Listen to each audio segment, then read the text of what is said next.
ينفع اقدم عرض على بيت قبل ما احصل على بري ابروفال؟ ممكن طبعا، لكن بصراحه مش فكره حلوه خالص.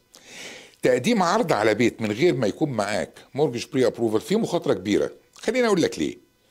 اولا انت مش عارف ميزانيتك الحقيقيه قد ايه. انت ممكن تقدم على بيت اغلى من قدراتك الماليه، وبعدها تكتشف ان البنك مش هيوافق على القرض، فتضيع وقتك ووقت البائع ووقت الايجنت بتاعك. البائع مش هيشوفك مشتري جاد. طبعا في سوق العقارات البياعين بيفضلوا العروض اللي معاها بري ابروفل. ليه؟ لان ده بيثبت ان عندك تمويل جاهز، فلو في منافسه فرصتك هتكون اقل. ممكن تخسر عربونك لو قدمت عرض واتقبل وبعدين البنك رفض تمويلك، ممكن تخسر الديبوزيت اللي انت دفعته، ممكن كمان الاجراءات تتاخر انك لسه هتبدا اجراءات التمويل بعد ما تلاقي البيت. طيب ده ممكن يخليك تفوت فرصه الشراء او تتاخر في انهاء الصفقه. ايه الحل؟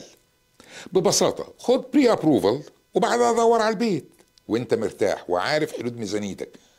تمام؟ طيب لو محتاج مساعده في الاجراءات كلمنا واحنا هنمشي معاك خطوه بخطوه، هنشرح لك خطوه بخطوه، هنشرح لك خطوه بخطوه لحد ما تلاقي بيت احلامك.